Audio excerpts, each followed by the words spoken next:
Ladies and gentlemen, we would like to continue with our program in this main historic hall where the plenary panel sessions are taking place. So if you would like to join us, please be so kind, come inside, take your seats so that we can start. In the recent years, we can see the increasing pressures on civic space, especially in Central and Eastern Europe, where authoritarian tendencies have led to restrictive laws and faltering of rule of law. The next panel will discuss the role of EU legislation and examples of resilience of civil society. Deep talks will focus on the potential in East Africa. So if you would like to hear more about East African problems and the situation over there, you are kindly invited to leave us now and join the deep talk in the Auditorium 1. And the workshop in Auditorium 2 will be focused on cooperation between businesses and civil society organizations in rebuilding Ukraine. Now I leave the floor to the head of European Commission representation here in Slovakia, Vladimír Šucha. Vlado, the floor is yours.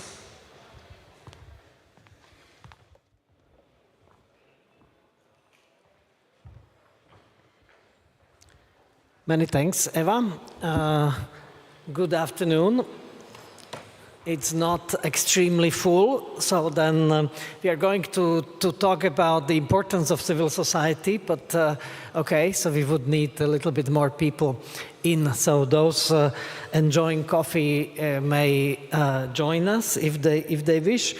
And I would love to invite a distinguished panel to join me in debating civil society and their role.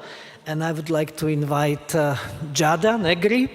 Giada, please come forward. Giada is representing Civil Society Europe, the Ambrela organization.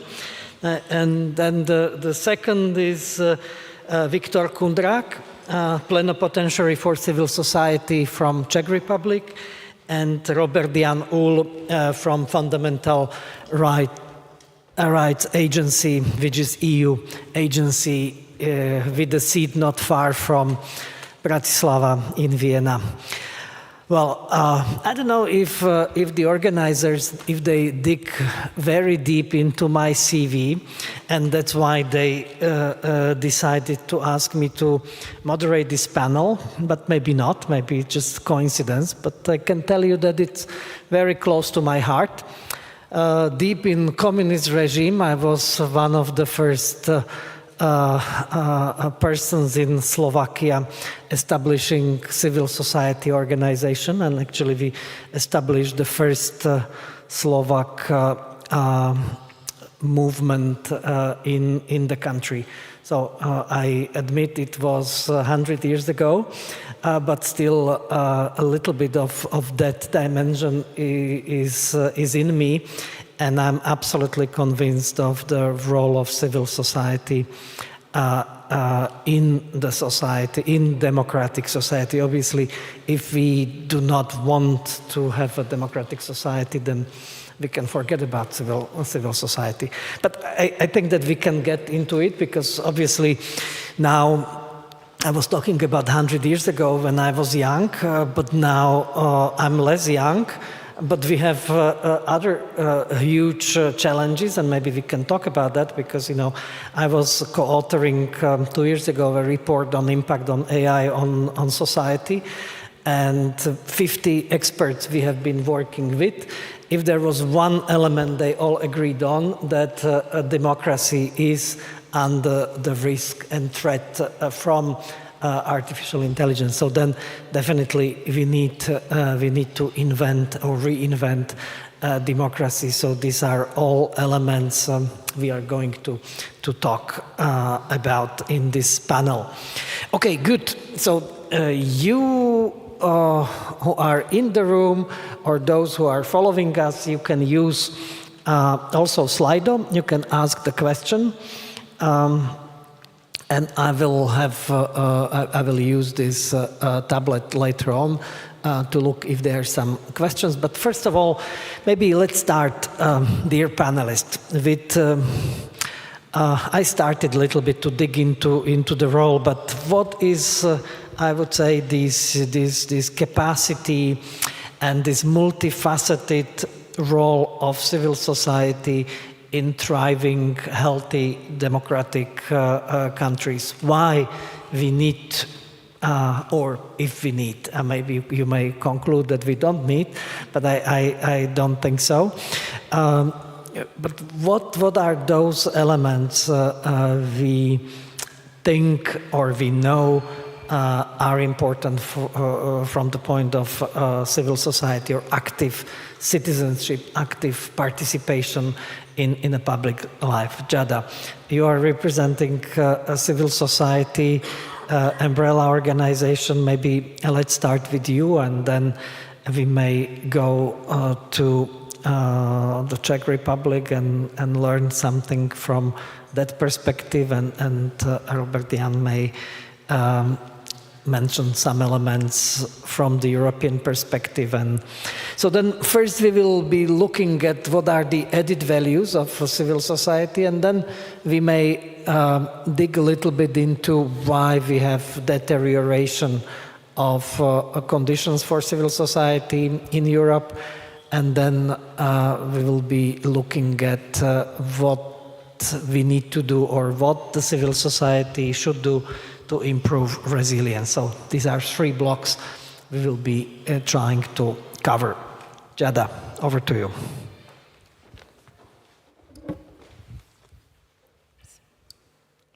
Let's see, yes. Thank you for this question. I think it's always important to start from framing the topic this way, because unfortunately the public sometimes doesn't understand the issue of why civil society is crucial for democracy. So let's start from asking ourselves the question of what is civil society? And civil society is the collective organizing of people around a common interest, around the common good. And we always say that whether it's in their service provision role or in their advocacy watchdog role, civil society ensures that people can enjoy their fundamental rights. Civil society makes sure that, or interacts with the government and with the institutions to make sure that the public policies address the concerns of the people. And when the public policies don't do so, or even go against the rights and needs of people, civil society acts as watchdog. So you were talking about the deterioration of democracy. We understand the democracy and we understand that people trust democracy, not just when they can participate, but also when the policies that come out of democracy deliver for them. And this is why it's absolutely essential to have civil society at the table very early on when the direction of policies is decided, so that we can have better policies, more trust in democracy, and yes, more resilient societies. Victor, before I go to you for the answer, maybe Jada, you can answer, and you can jointly answer my question. What would you say, because this is what I hear very often in Slovakia, that the politicians are saying, well, if you want to be involved in policy, you have to organize yourself in a political party, otherwise don't speak. So what would be your answer to such a statement?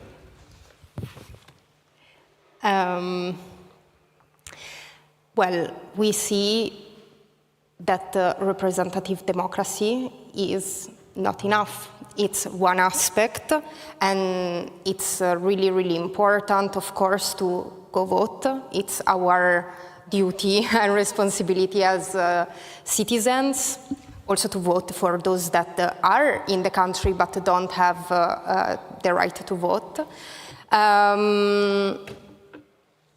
But it's a very narrow understanding of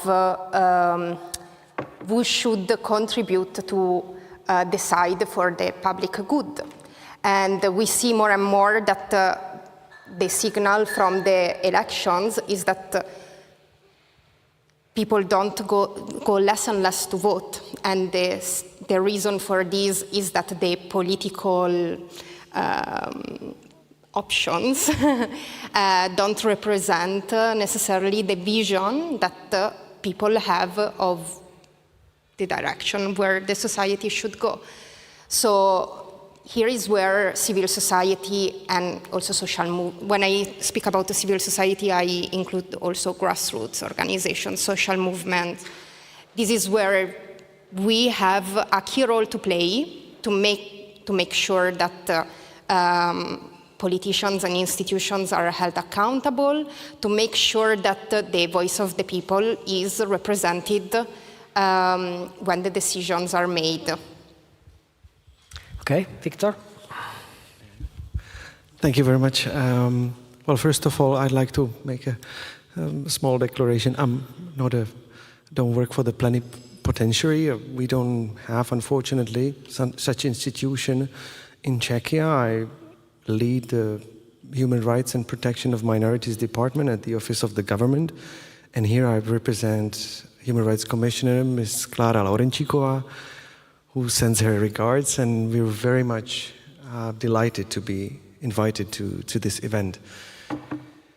Very important event in Slovakia in this particular time, also for Czechia, who has been strongly inspired by the successes of the former civil society plenipotentiary in Slovakia and by their structural reforms. To answer your question, and I was about to talk about the challenges and good practices maybe later on, but I think it was the last 2024 OECD public trust survey that showed serious decrease in trust of citizens in public authorities. And it is precisely the role of civil society to build a bridge between the aspirations, the needs of citizens, and to show it to the governments. You can't do this essentially through political parties in isolation, ideally in a liberal democracy. It is so, but in nowadays world, without civil society, there is no bridge between that detached citizens who feel detached from the decision-making processes, from the actual political bargaining and the actual situation.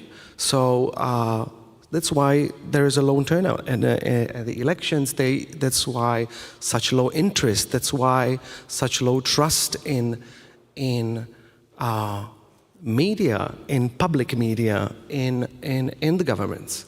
So if the governments actually want to introduce sustainable and effective policies that reflect the actual needs on the ground, they can't do so without civil society.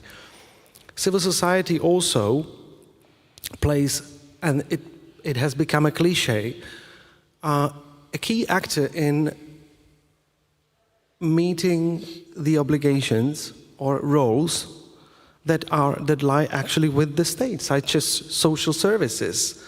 And again, they are targeting the actual citizens, and most often the most marginalized groups. So, if these policies are to be not only sustainable but also inclusive for everybody, then again, it can't go without the involvement of civil society. I'll be happy to pass the floor, but because I could talk, of course, more about what we do in Czechia, but I don't want to take too much of the time.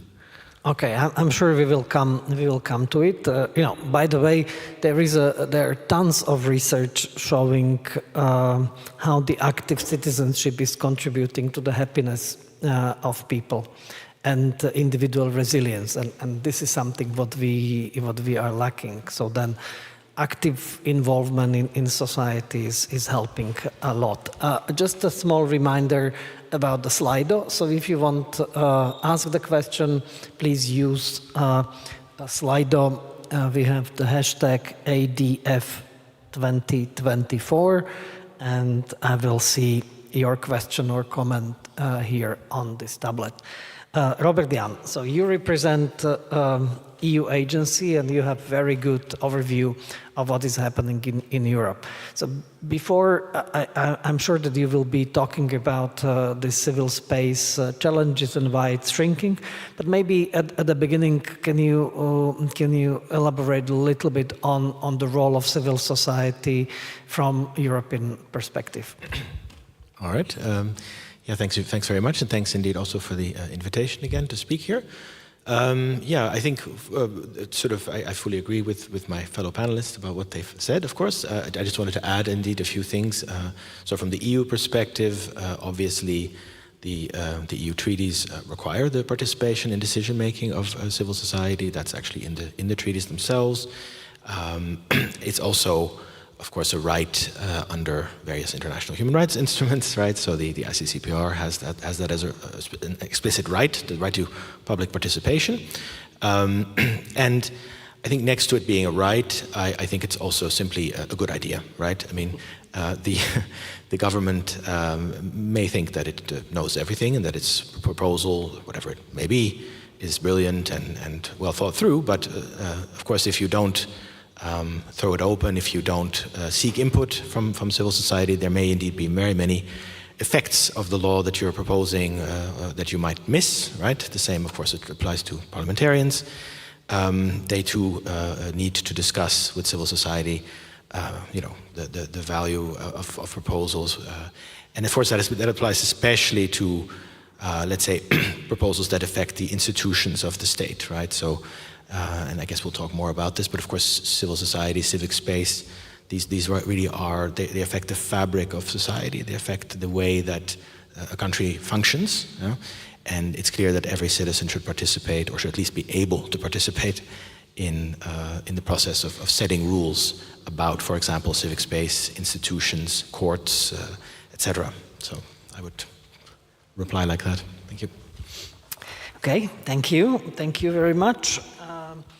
Now let's have a look what is the data, what is the evidence, and what is also our feeling about the civic space in Europe. Is it improving or it's not improving? If I would quote the report, rule of law report of this year from European Commission, then the statement is quite clear, and the civic space is under jeopardy. It's closing down, and two countries are specifically referred to. It's Hungary and Slovakia, where the situation is quite urgent. And I can tell you from my own experience since I think June, we are heavily involved in some disputes between governments and civil society, how the partnership principle for cohesion policy should or should not be respected. So that's a concrete example from this country. But let's start, Robert Jan, maybe with you, because I think this is in the birth certificate of your agency to look at this issue. So, and I know that you have done several reports, regular reports. So what is the evidence showing? All right, thank you very much. Yeah, I think there was a slide that I just saw pop up, so if we can put that back, that would be good. Otherwise, I can also talk without the slide, but there it is. There. So I don't want to sort of go into all of this, but just to note that, as was noted, the situation is indeed, of course, challenging. We started reporting on this as an agency in about 2017, when we started to notice this trend of growing challenges to civic space. I think ever since we've seen a relatively stable set of challenges. I will mention a few here. So these are challenges in the area of the regulatory framework, in terms of freedoms of assembly, association, and expression being restricted, the access to resources of CSOs, whether they have a safe space to operate. So are they under physical or attack, or are there verbal attacks? Are they able to operate safely without feeling threatened by either third parties or, in fact, the government, which may also be engaged in various smear campaigns and so on. Do they have access to decision making and to participate, and can they participate? And then another element that we later added, which I think is also important, is do they have capacity to operate, and do they have the resilience to face all these different threats? So, without necessarily going into all these numbers that I mentioned here, I'd say the overall number you see at the top there. So these are the survey responses we get from our fundamental rights platform organizations, the CSOs that liaise with the Fundamental Rights Agency. There, the number is 18% of CSOs say they regularly, often face barriers in their work, and 46% say they've sometimes faced such barriers. That's kind of the headline number you see. So also some other numbers of how many often or sometimes face other threats and problems. But maybe just to note that I think one important thing to consider, that one trend that might be most interesting in a sense, and also most worrying, is of course that let's say that the government has often not has ceased, let's say, criticizing individual statements by CSOs or individual reports by CSOs, but has started to question the legitimacy of CSOs, right, of civil society itself, right? So, and you see that across the board, and that threatens, let's say, the overall civic space, that governments also then start undermining the protective systems that are in place for civil society. So, for example, they start undermining the independence of the judiciary, or they start cutting funding to CSOs and so on. So that would basically be an overall trend, the attack on, let's say, the pillars of civic space, rather than individual disagreements with reports and so on. Okay, many thanks. I think these are quite clear results of the survey. Jada, how you see this? You are having this European umbrella organization point of view. So then, do you, in a way, feel the same what is now demonstrated with the data, or you have even maybe a more complex and complicated, or even worse perception?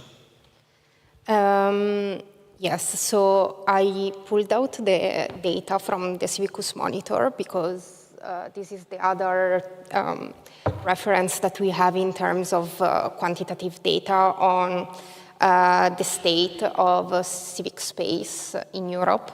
And since 2019, so in the last 5 years, the number of EU member states rated, so maybe first I say what the Civicus Monitor does, which is the Civicus Monitor monitors globally the state of civic space and rates it from open, so very good, to closed, very bad. It's a 5 scale. It's 5 scoring. In the EU, we have, so the number of EU member states that are rated open went from 14 to 12, while the number that are rated obstructed, so in the middle of the scale, went from 1 to 3. So I think that this is a very clear indication of the fact that the situation is deteriorating. Of course, there are also sometimes positive developments, and it's important to notice them as well. Just to provide a complex picture, as you were saying, our findings are very much in line with what the Fundamental Rights Agency describes. As Civil Society Europe, the Civil Society Europe is a European network of European networks. So Civil Society Europe creates a synthesis of the trends that the members see. And maybe I just mention a few of them. Very relevant for Slovakia is restrictions on the freedom of association, and of course the proposal for foreign agent laws that we have seen in a few countries, including Bulgaria, Poland, Hungary. This is very, very concerning. Similar tendencies have been expressed also at the European level by certain political parties, and unfortunately one of the current legislations being discussed, the directive on interest representations on behalf of third parties, has a similar rationale or unintended, possibly the similar unintended consequences than this legislation, and we were discussing it in a previous panel. We also see restrictions on the right to freedom of assembly. Several countries in the past 5 years have, in the past 5 years, but even earlier, have passed legislation to shrink the right to protest, and have also taken measures to target those who protest, especially, I would say, the environmental movement. And nowadays we also see harassment of those who take the streets to express solidarity with the people in Gaza.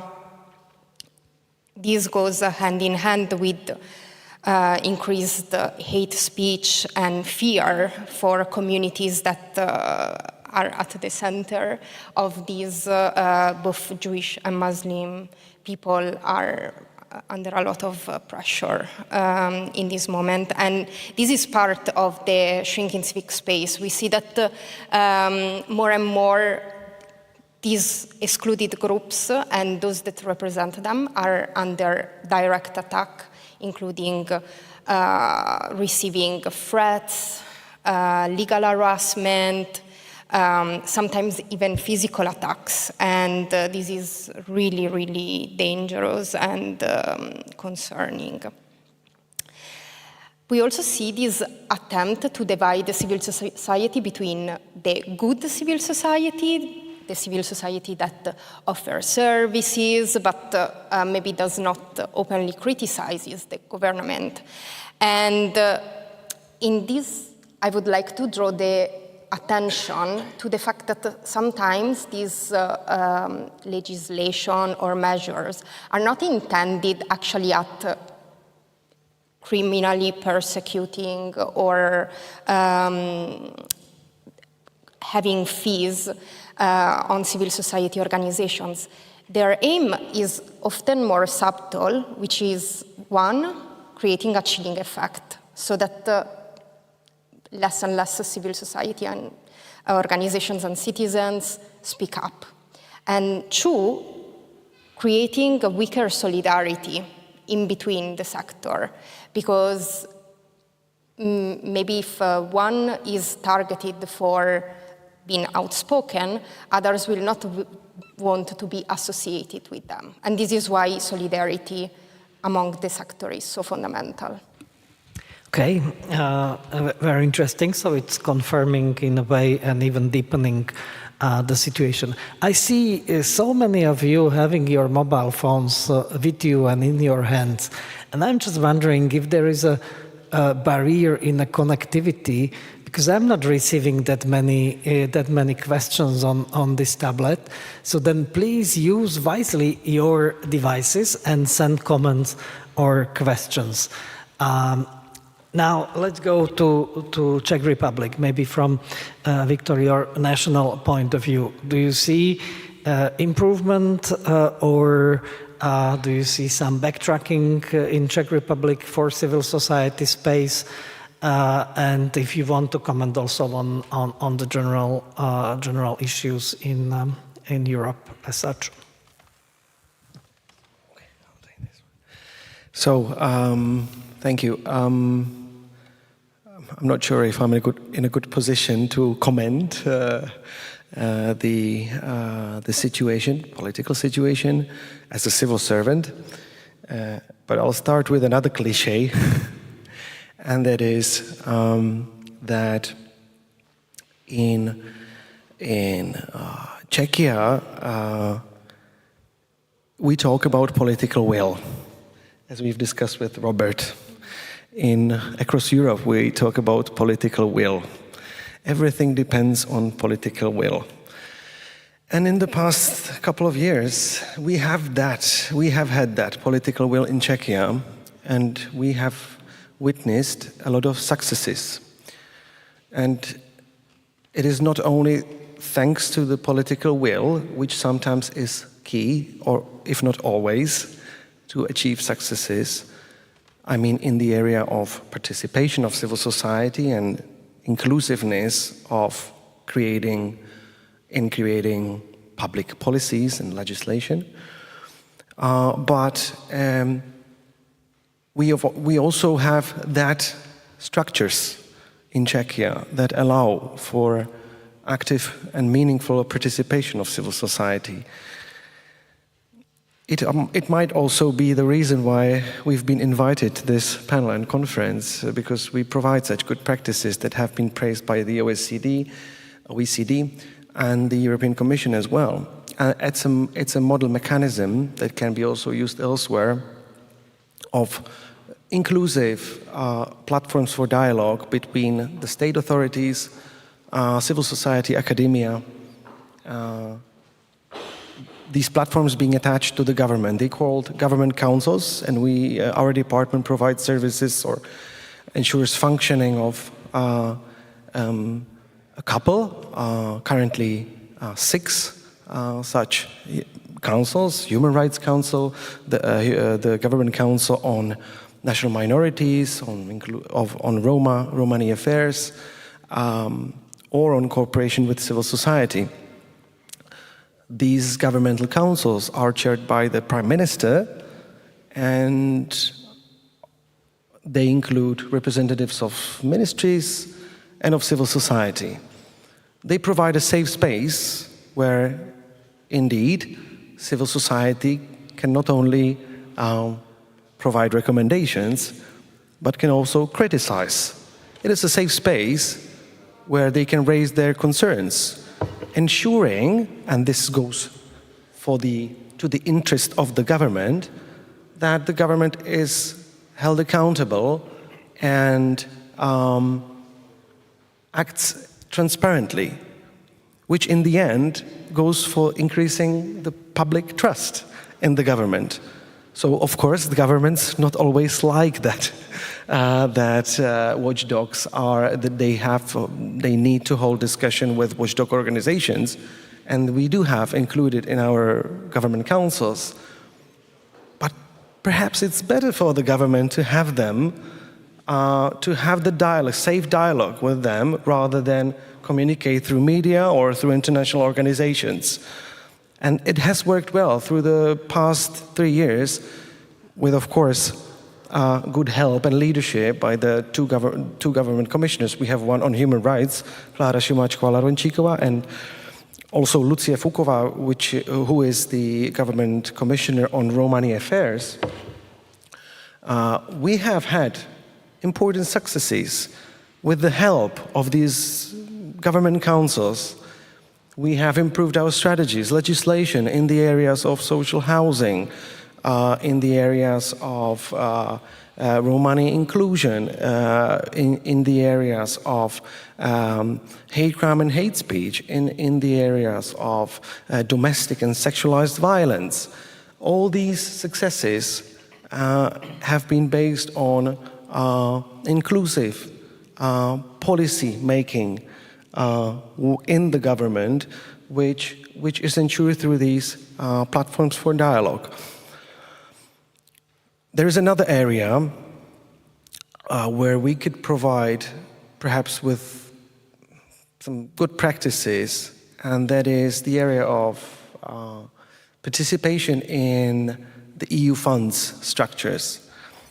A lot of CSOs in the past criticized the government that they are not included in these participatory mechanisms. The state authorities, on the other hand, complained that they don't know the civil society partners. So it was our department which initiated and built the bridges between the state authorities, which need to be compliant with the EU rules, to involve and be inclusive, to involve civil society and be inclusive, and at the same time help those stakeholders with whom we are in constant, permanent contact with our government councils, meet those state authorities. And we've had serious successes. We've had over 40 new stakeholders, civil society stakeholders, involved in 70 such platforms for participation when it comes to EU funds. So again, there are ways. Political will is indeed necessary. If the government doesn't want to talk to civil society, we will hardly make it talk to the civil society. But at least if there is existence of these safe spaces, it can perhaps help the government to meet the rules, be compliant with the EU legislation, and help implement better and inclusive and effective policies. So obviously, these platforms are not perfect, aren't they? They aren't perfect. They provide with soft instruments, I have to say that. And there can be a lot of frustration because these government councils and these participatory mechanisms, they provide with recommendations or suggestions, and they don't have to be heard by the government, by the decision makers. But in the long run, I think that we can observe successes. There have been, obviously, this is not a straight line. It is a curve, and it changes with each and every government. Some governments want to hear more to the civil society, some less.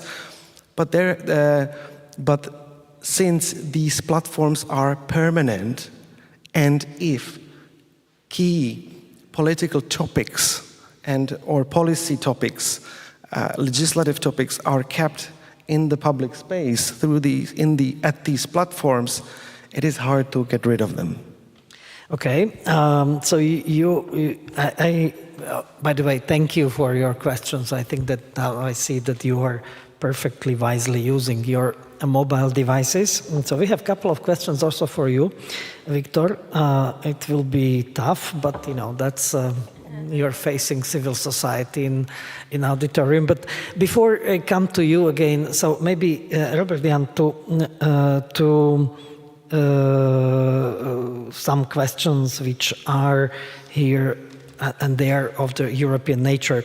So one question is how come that the European Convention of Human Rights isn't preventing European countries to implement restrictive laws? Is there anything you can comment on this?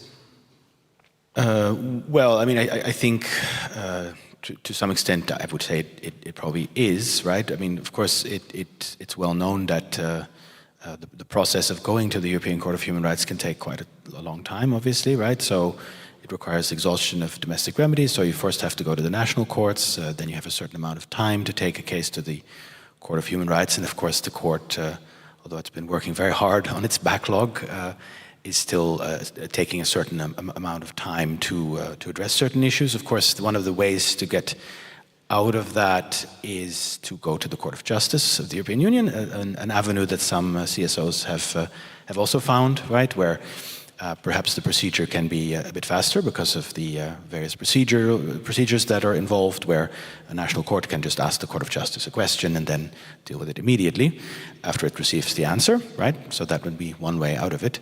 But of course, yeah, it's also important, I think, to realize that as the convention, that is to say the European Convention of Human Rights, explicitly says, the convention foresees that these kinds of issues are dealt with at the domestic level first, right? So that the domestic system should prevent any such legislation that violates fundamental rights from being passed in the first place. So it's clearly also necessary to strengthen the national systems, and I would also say to civil society, to use the systems that are there, right? To utilize the entirety of all of let's say the avenues that are available to influence legislation in a positive way, or to, if you feel that a particular measure violates human rights, to use the various participatory and consultation procedures that exist, to use the courts, the national courts that is, to use the constitutional court, to speak to the ombudsman, if you have one in your country, the NHRI, right? So there's so many different avenues you could utilize and look at to also prevent, let's say, these laws from being passed in the first place. So I think that's important to emphasize, I would say. Thank you. Yeah, just a reminder that there is quite an important ruling of the European Court of Justice on these agents. You mentioned, you know, that the Commission brought Hungary to the court because of this law, and there is already quite clear ruling which is in a way explaining all similar laws which could have been proposed or were proposed by different member states are against the EU law. It's not the European Charter of Fundamental Rights. It's not linked to this, but anyway, there is this very important ruling, and this is one of the reasons, I guess, that also the Slovak law proposed some months ago is somehow frozen for the moment. Victor, I promise you unpleasant questions from the public. No, I'm just joking. No, they are not unpleasant, but anyway, the question is tough. How the Czech Republic is ensuring that it's not following the same scenario as in the other V4 countries after the elections? And the second question that you can combine both is about the proposed lobbying act in Czechia, whether this is not having the negative impact on civil society participation. Yeah, so what is Czechia doing as a whole? I don't know. Certain actors do certain things. In terms of the government, and again, this is not my field of expertise, okay? We work on human rights. We try to push for progressive human rights standards, and also in the area of democratization, and we really try to be good in ensuring that, again, the governmental policies are inclusive and hear the civil society voice. When it comes to the government's concrete actions to, say, build public trust in the government's steps, for example, in the area of foreign policy, and when it comes to one of the key topics of today, which is war in Ukraine, given the large number of citizens that do not acknowledge the framing based on data, based on international law, based on experts' views of what is going in Ukraine, and either deny that there has been an aggressive war by the Russian Federation against Ukraine, and second, that it concerns us, that it concerns Czechia, that it concerns European Union, and that we need to take a stance. The government has created a position of coordinator on strategic communication in Czechia, and we have about a year until the next election to do everything possible in communicating these key messages to convince as many as possible citizens that the government is doing the right actions, that we are supporting Ukraine for our own good, that we are supporting Ukrainian refugees and holders of temporary protection. In Czechia, by the way, we have the second strongest per capita presence of Ukrainian citizens who flew the war in Czechia, and that these people are actually contributing to Czech economy, that all these steps are actually for the good. But there's so much disinformation, so much distrust towards public media and to whatever the government says, that it's a big struggle. So the government has acknowledged this and has created the position of the coordinator on strategic communication. And just yesterday, I took part at a big international conference organized by the Czech Ministry of Foreign Affairs, precisely on strategic communication. So this is a big deal in Czechia, and we're doing as much as we can. Secondly, I'd say we continue to not only push for human rights and human rights standards, but to communicate these, to communicate the values of democracy in Czechia, because these are also denied. One would say that whatever ends up on somebody's account every month matters more than whether we have freedom of expression, whether we have freedom of movement, freedom of assembly, whether we can freely criticize the government. So we have to explain this. We have to keep explaining on this. And our department has also been very active on communicating our work. So I don't have an advice, and I'm not sure we can ensure that we don't follow the path of our neighbors. Maybe the last point, and then I'll end. Experts and lawyers, constitutional lawyers say, and they have said so already in the past, when we've observed the backsliding in Poland, in Hungary, many years ago, that Czechia is equipped with far better institutional structures.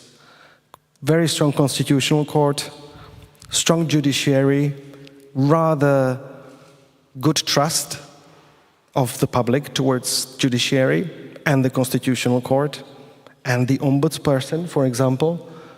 So while the government has little trust among the public, these institutions hold quite a good trust and they actually function well. So it's not that easy to adopt unconstitutional laws, thanks to the judicial review, constitutional judicial review.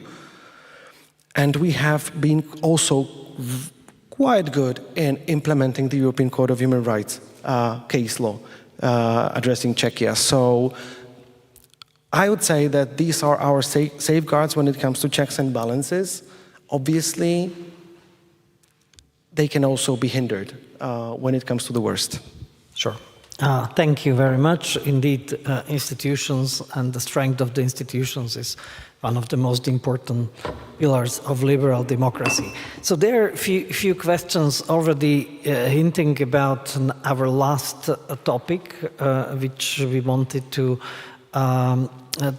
discuss in the panel, and that's how to improve or increase the resilience of the civil society organizations. What civil society on its own can do to strengthen their capacities to survive and to thrive, but also what citizens can do to support civil society, because as we discussed at the very beginning, civil society organizations are in a way formulating their worries, their voice, and they are the bridge between the formal structures and citizens. So it is very, very important that they are also have this capacity to adapt or transform in a certain way.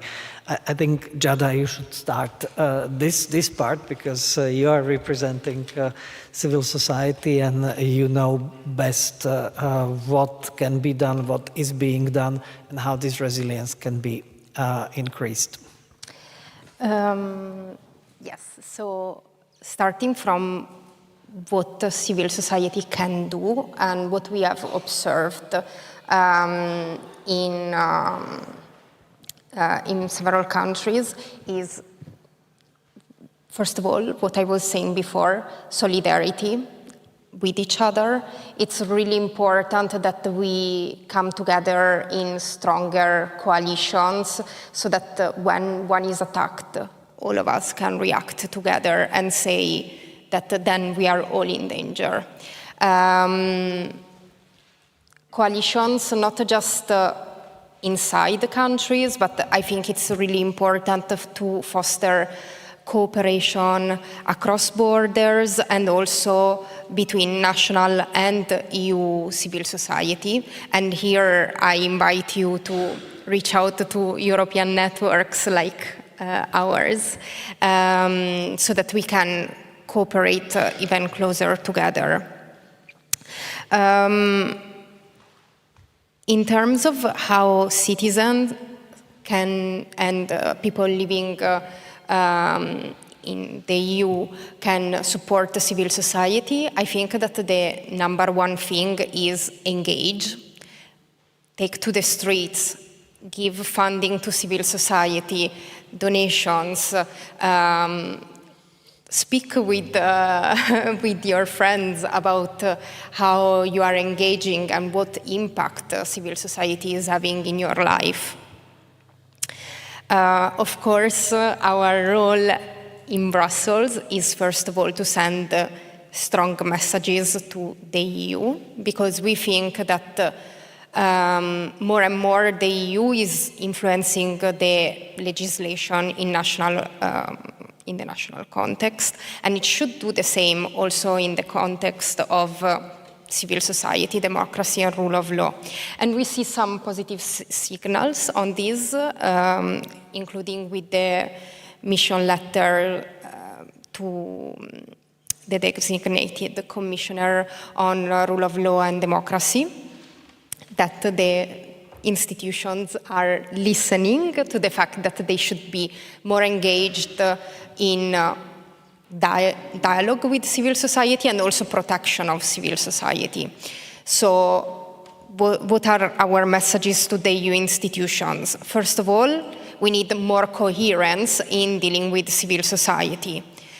We have been calling, and when I say we, I mean civil society across Europe. This call started in Hungary and we amplified at the European level, is to have a civil society strategy or a civil society toolbox that creates coherence between different actions that the EU is doing. What we see is that sometimes the EU doesn't identify civil society as the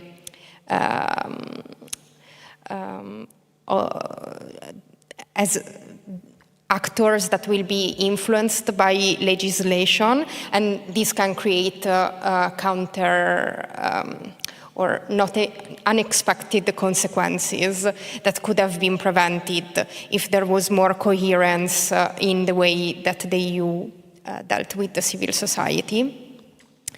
On this, we see positive mention that the EU is going to step up its engagement with the civil society, and inside the Civil Society Europe, we are pushing for a civil dialogue agreement so that the civil society can be involved earlier on in the drafting on policies, and not just on democracy, fundamental rights, but all policies, including economy, fiscal policies, defense, and so on. And then, of course, we are calling for a protection ecosystem. We need to strengthen the protection infrastructure on the ground.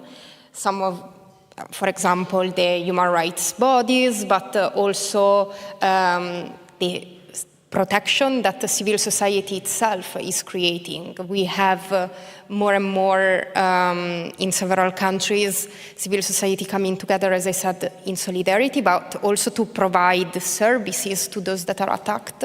And of course, the EU should support in this.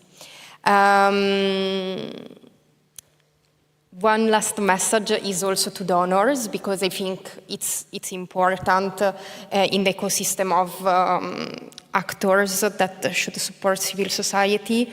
It's important that we reflect not just about what is being funded, but also how civil society is being funded. We see that short-term funding, project funding, with the heavy bureaucracy doesn't work. Actually, it's counterproductive because it drains the resources of civil society to plan for the future, be strategic, do foresight, engage with the people on the ground. So donors have a really major role to play in changing the way they finance, and also less emphasis on output and more emphasis on the impact of the actions. Okay, that's quite a long list of different aspects which can be taken into account. Robert Jan, is there anything from your perspective? Did you collect some good practices across Europe? Is there anything which is stemming from work of the agency in this respect, how to improve resilience? Yeah, we did look at that a little bit in some of the recent reporting, and I think it's obviously particularly needed in member states where civil society is under attack. It's clear that you can see that in the reporting, that has an impact also on the psychological resilience of members of civil society. They will need support, psychological support, for example, in such cases. Another element of resilience is, of course, the issue of core funding, so the issue that civil society organizations cannot just be dependent on project funding, but they need a core budget from which to operate. That, of course, is also an issue that the Commission has been looking at as well, to try to sort of shift its policy a little bit in that direction. And also more generally, by the way, the Commission, of course, has been working on, let's say, funding projects that look at the fabric of civil society, civic space as a whole, right? So under the SERVE program, there have been a number of initiatives that have been funded by the Commission to look at that. And that, of course, more generally is something that I think is a key message, I suppose, to civil society, right? Is to as my colleagues were saying, band together to protect the institutions that exist, the institutions that ensure the respect for civic space. And also, I think, don't forget to mention the successes that civil society has also achieved, some of which were mentioned here by my colleague who By the way, I might ask to speak at another panel on EU funds, which we are organizing in December, because it sounds like there's some interesting work being done. So this is a very good way of inviting someone to sit next to them on a panel. So, but we have a report on that as well. But I mean, I think that would also be important to showcase successes that have been achieved. And of course, every CSO should work on its own issues, should work on its own priorities. But to come together at the national level to protect institutions is crucial. And one other thing I would suggest maybe, and that's of course something that's been worked on by a number of the CSOs at the EU level, is also to strengthen the monitoring of the civic space as a whole at the EU level. The EU level, the EU of course does monitor the situation outside the European Union very well, the civic space and civil society situation outside the EU.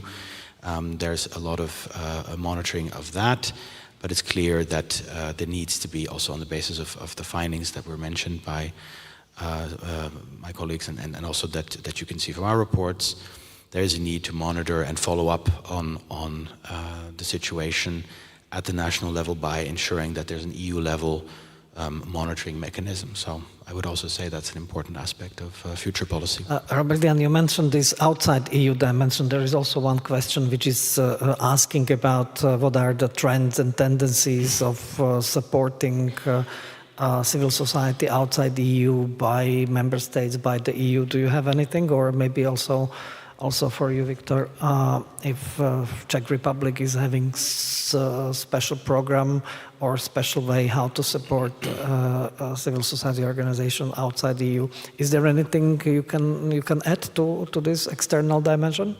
The external dimension, not so much. No, we as an agency don't really look at the external dimension. Yeah, we are there to observe the situation in the member states. So I'm not sure. Maybe my colleagues will have something to say on that, but we don't have any particular data on that. As far as I know, there is an important part of international partnership is also supporting the civil society, strengthening civil society in developing countries. So there is, but I don't know to what extent this is being done by member states. What I know from the old Slovak case that many member states, mostly in 90s, were supporting the civil society in Slovakia with their national budget, and that's why I think that thanks to this support, civil society in Slovakia is quite strong and quite developed, and this is because of this targeted support from individual member states. Victor. Again, not the best place to answer this question, because this is more for our foreign affairs colleagues who I know have been involved in supporting civil society outside of our country, outside of the EU. This goes mainly for, I believe, humanitarian aid, but it's been a long-term Czechia's policy to support, I mean, after the revolution, to support dissidents and human rights defenders across the globe. So it's still there. It's in the Czech foreign policy. It's in the program, and I believe there have been a lot of efforts and practical examples. I cannot name them, but I know from quite recently that we have made some amendments. They're at least in the pipeline in terms of migration legislation, allowing to bring in dissidents and human rights defenders fleeing from their countries of origin, so allowing them enter our country and provide safe havens. So this is on that front, but I also realized that I didn't answer the other question that I was posed earlier on. But anyways, apologies to those who asked. I realized that too late. But I had another point. Although I'm not asked to answer that question, but when you asked about involving citizens, this is actually quite interesting point, because very often we talk of civil society organizations, but how to involve the actual citizens, how to we've said that civil society organizations are the bridges between the state and and citizens. But does it always work so? Do we talk to everybody? There have been efforts on our side, quite interesting and progressive efforts to together with the Council of Europe and the EU to enter into projects focusing on public assemblies,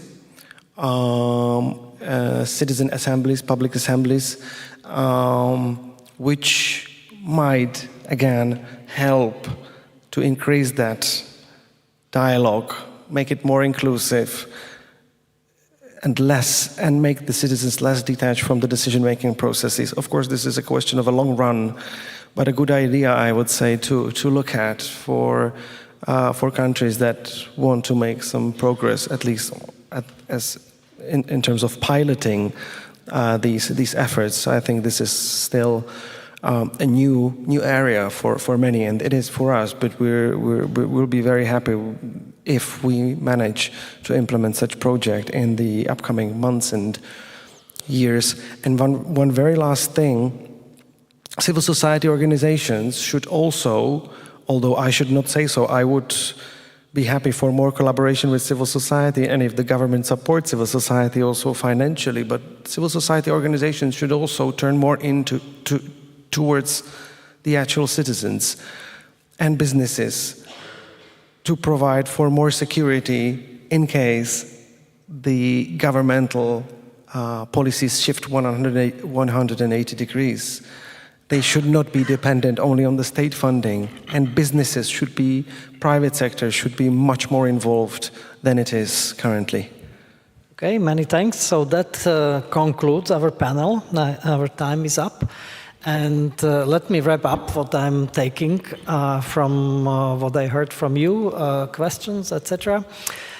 First, we agree, and I did not doubt this, that the role of civil society is crucial for a liberal democracy. So I think that also for the well-being of citizens, for quality of our life, quality of our legal system, quality of functioning of the states and region, cities.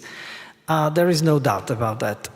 Then there was also agreement that the space for civil society is becoming a little bit more bumpy. It's shrinking. There are many obstacles put on to civil society by different actors across the European Union. And then at the end, we have been talking about strengthening the resilience of civil society. If I understand, if I wrap it up well, so it's first of all solidarity among the civil society. That civil society is not compartmentalized into different categories of good and bad, and humanitarian aid is okay, but human rights is not that good, etc. So I think that solidarity within, then more debate and more contacts with citizens, so which you mentioned, that can be also one important strength for civil society. Then we need to have a good and functioning legal system, which is European legal system, which is in a way protecting against the restrictive laws which might be popping up in different countries. And then last but definitely not least, the very important part is the funding, and the funding should be focusing more on impact, but also I would say on processes in a way that on functioning of the civil society organizations, because they cannot live only out of short-term grants which are focused on different things.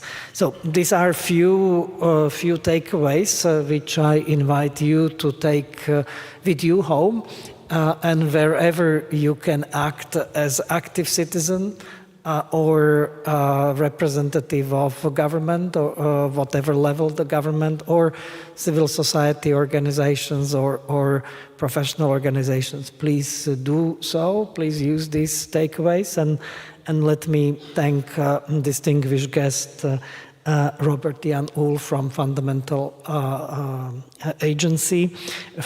Rights Agency, Viktor Kundrak, Director of Human Rights Directorate or Unit in the Czech government, and Giada Negri, representative of civil society, umbrella organization, Civil Society Europe.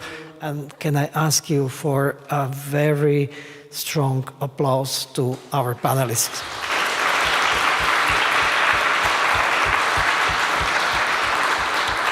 And big thank you also for your active participation. In the beginning I was afraid that you will not wake up, but you did it, and you did it very well. It was excellent.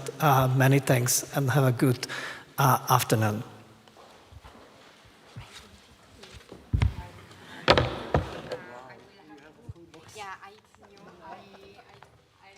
And I would like to thank you, Vlado, for hosting the last panel session, and thank you all the panelists for your input. Ladies and gentlemen, Ambrela Development Forum 2024 is heading to an end. I hope that all of you had a very useful and productive day full of new information, inspiration, and networking. Let me ask, just to conclude, a few of our distinguished guests for closing remarks.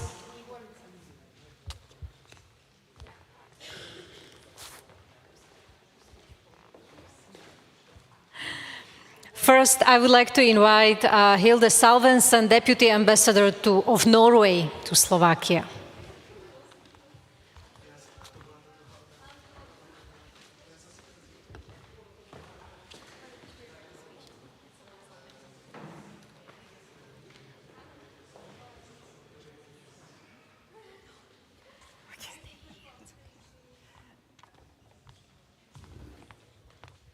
So hello everybody, dear colleagues and friends, dear Ambrela Development Forum. I am honored to be here today and to deliver some closing remarks on the very important and interesting event. I am particularly impressed by the enthusiasm and determination with which the Slovak civil society unites to point out problems, challenges, and solutions to current issues on a global scale. I want to thank Ambrela, the organizers, for inviting me to this beautiful venue. And I am pleased that Norway also has been represented with experts here today.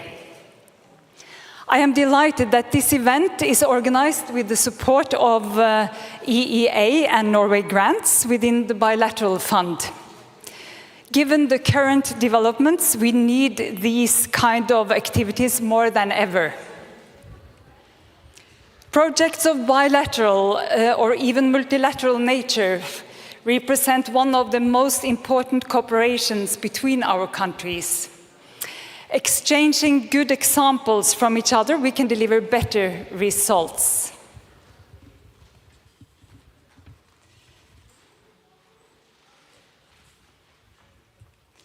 I would like to highlight the diverse topics of today's event.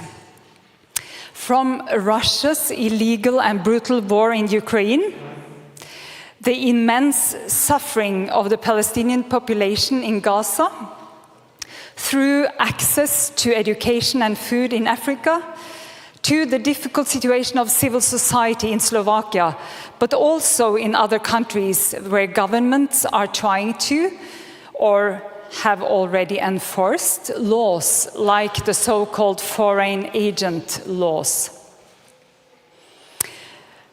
So let me be clear, Norway continues to stand by Ukraine. Like so many friends of a free and independent Ukraine, we contribute significant military and civilian assistance, and we are determined to do so as long as it takes. We want Ukraine to prevail.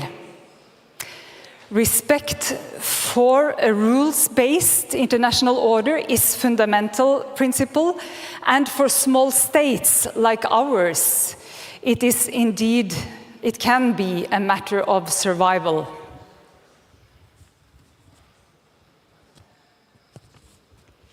Earlier this week, we commemorated Hamas' heinous terror attack on Israel on October 7. Its effect on Israel's society can hardly be overestimated.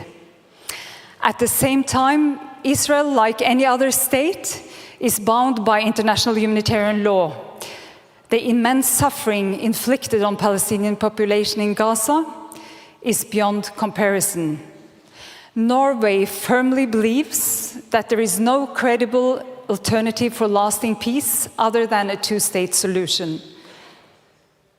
In the light of these events, it may seem that other problems of the world are forgotten, but hunger and poverty, or access to education, are challenges that the inhabitants, not least of the global south, deal with daily.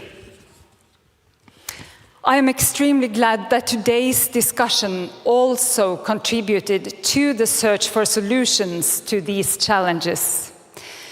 And you also pointed to glimpses of hope, human potential and resilience, and how we together can collaborate for greater impact.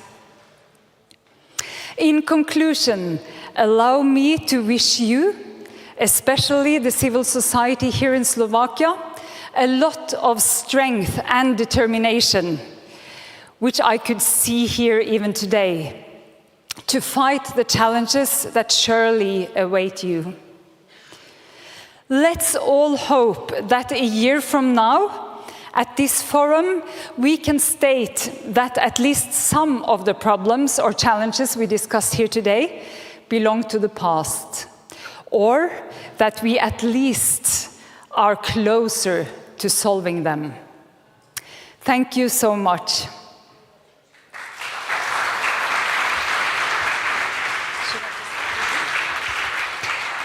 Thank you very much, Deputy Ambassador, for your words.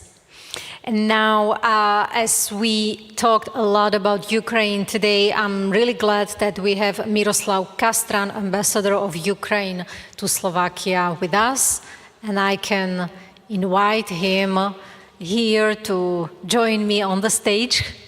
Come here, and have also some closing remarks.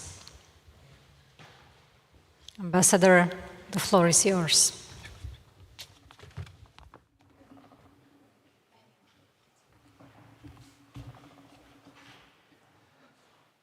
Dear representatives of governments, dear diplomats, dear representative of the Norwegian embassy, dear representatives of the non-governmental organizations in here and businesses, and ladies and gentlemen, first of all, thank you so much for being here today.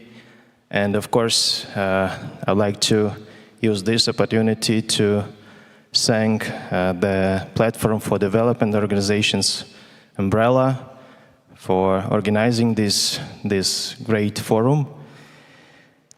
And of course, among other things, we have gathered here to discuss the most critical issues for us, for Ukrainians, and the unprovoked and unjustified war of aggression against my country. And I like to say that non-governmental organizations, businesses, and activists shape public opinion on current global issues. They inform citizens, mobilize them to support certain initiatives, and put influence on their governments.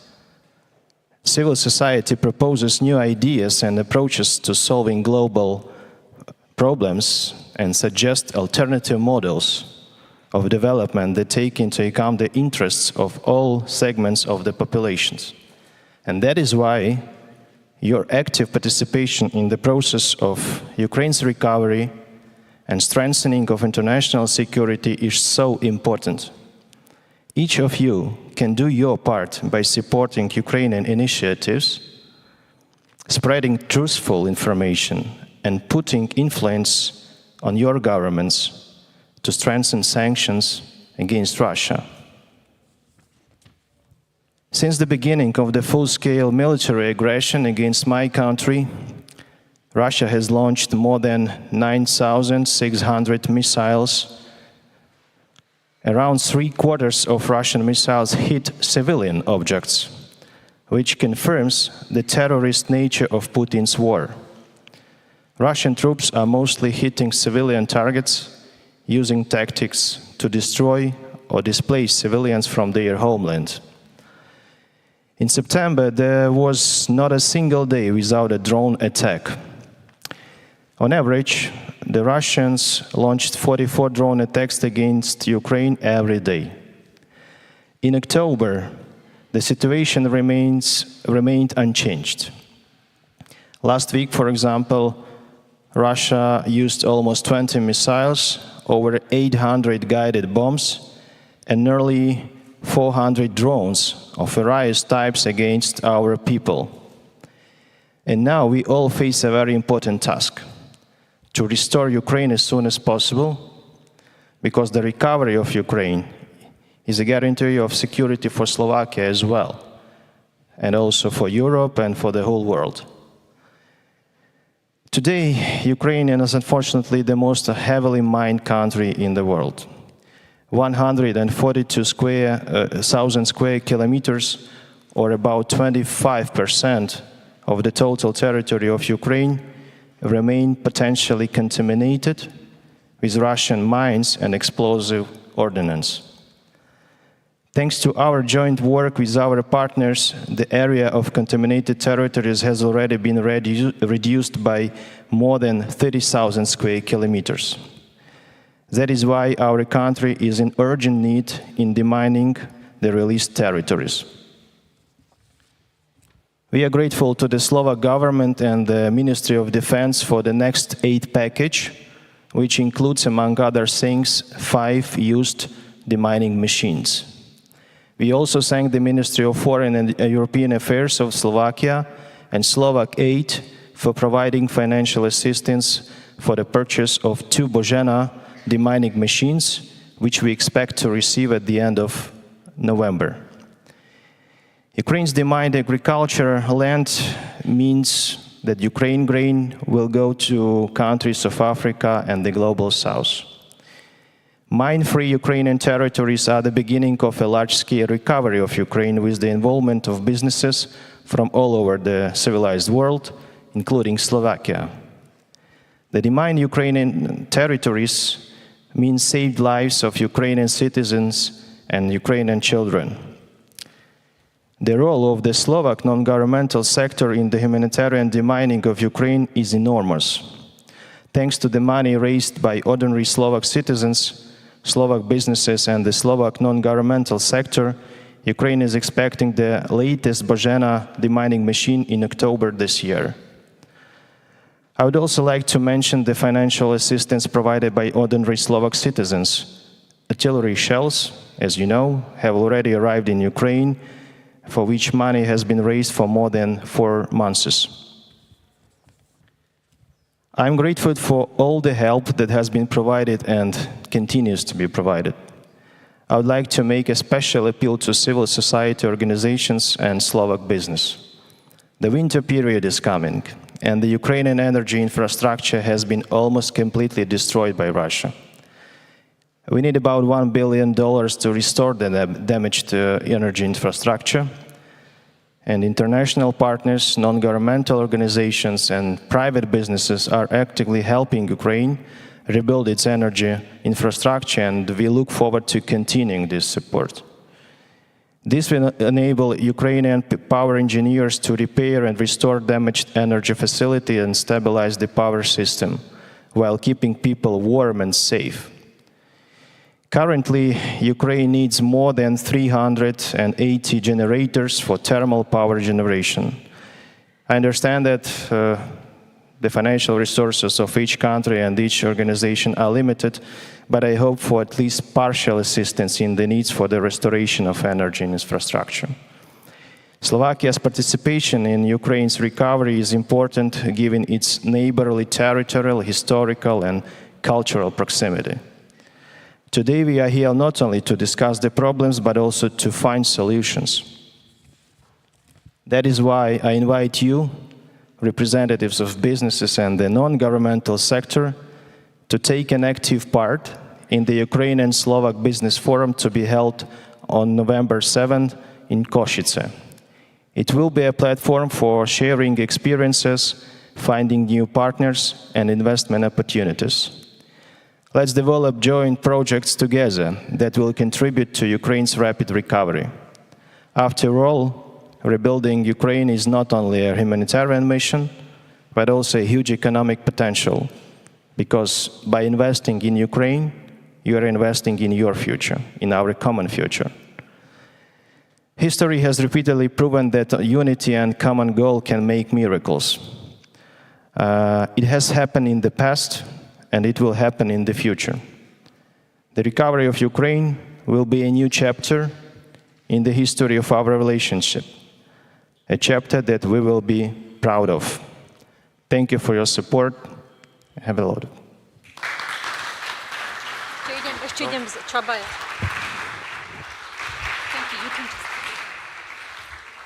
Thank you, Ambassador.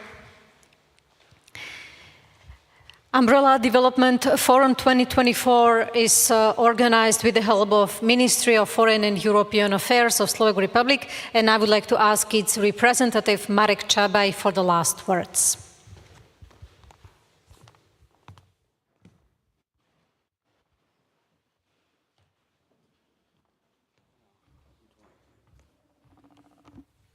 Yeah, good afternoon. It's almost evening, ladies and gentlemen. Unfortunately, I was prevented today to join you in the morning, so I barely managed to get here in the afternoon because by coincidence, we organized the annual meeting of our economic diplomats from all over the world in Žilina and Export Forum on Tuesday, and it's still lasting, and tomorrow we are finishing it here in Bratislava. But the topic of development has been part of our discussions over there as well. Of course, more or less from the perspective of our development here in Slovakia, because just our continuous and sustained prosperity will enable us to help those others in need. Let me thank, first of all, the organizers of this event for bringing us all together here in order to discuss the issues of development cooperation, humanitarian assistance, and of course, first of all, the reconstruction of Ukraine. Let me also congratulate the organizers for bringing this event to the schedule of all of us annually. It's becoming a tradition, and I also hope that we will be able to meet here in a year again, and the Ministry of Foreign Affairs will be able to support you once again. It will be our pleasure because we really appreciate the work of Ambrela as a coordination body, as a body covering all the activities of the non-governmental sectors and our partners in development cooperation and humanitarian aid, because state is not doing this alone. We are mainly providing the financing, as you all know. Events such the Ambrela Development Forum are important because interactive discussions on serious topics give us a unique opportunity to exchange our views, to learn from each other, and at the same time identify the opportunities for our cooperation. One of the, actually the only panel I was able to take part in was focused on, has been focused on the financing of the reconstruction of Ukraine. And one of the main outcomes was that we need to coordinate more, but to speak more together. And it's not about just the promises that the doors are open, that we are ready to hear each other out. The discussions shall be about concrete projects, concrete ideas that we would like to do and we would like to implement and bring to life. One of the outcomes of the Ambrela Development Forum is that we all shall be dedicated to the reconstruction of Ukraine from the serious impacts of the Russian aggression. No matter if we come from governmental services, private sector or civil society, we are all prepared to participate in coordinated activities that will lead to stable and prosperous Ukraine. The discussions today reaffirmed our belief that the recovery of Ukraine will not be possible without us joining the forces. The connection of government, private sector, civil society has to have strong bonds on each side of the triangle, and it is up to us to accept the challenges and seek for the new partnerships. And let me also underline and stress the invitation that His Excellency Ambassador Castron already made from our side, that you are all welcome to join us at the Business Forum on November 7th in Košice, because that will be the place where we shall define our priorities for the forthcoming future regarding Ukraine. But Ukraine is, of course, is the most important topic, but it's not the only topic of our discussions. It is inevitable to seek the new partnerships in other fields as well. Current humanitarian crisis shows us that the humanitarians are not able to perform their main tasks of saving lives without the engagement of other actors. Besides Ukraine, Gaza, and the situation of some African countries, those were the few examples mentioned today. Our engagement in these situations is deeply interdependent with the activities of others. The so-called triple nexus, or HDP nexus, humanitarian, development, and peace, is hard to coordinate. However, it is the best way to overcome crisis and create sustainable positive conditions for future development of those in need. In order to be successful and be able to engage in the long term, we need to convince the broad public about the benefits of our action, which sometimes are difficult to explain, especially in the context of shrinking humanitarian and development budgets, as it was the case of our ministry this year as well in summer, very unfortunately. We need to work on sensitization of the public. Therefore, I'm glad that this edition of Ambrela Development Forum has not omitted the topic of global education and confirmed its importance in the system of our work.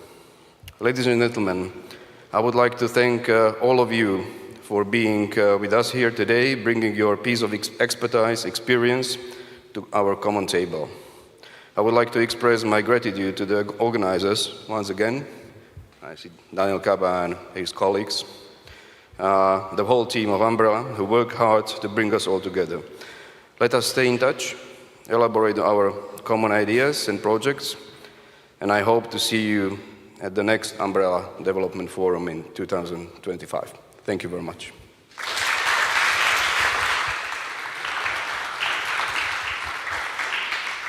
Thank you very much.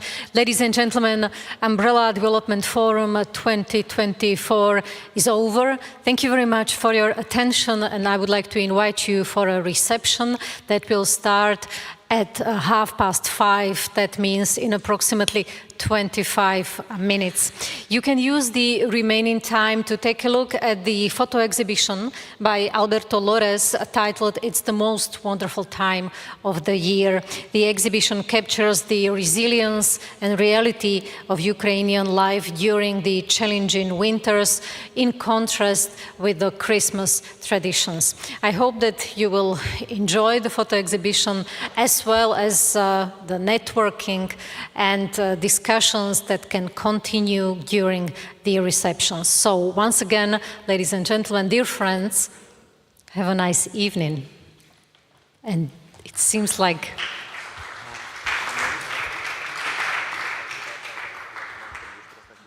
okay, I get a fresh update that the reception is open, so you are warmly welcome to open the reception and refresh yourself. Have a nice evening.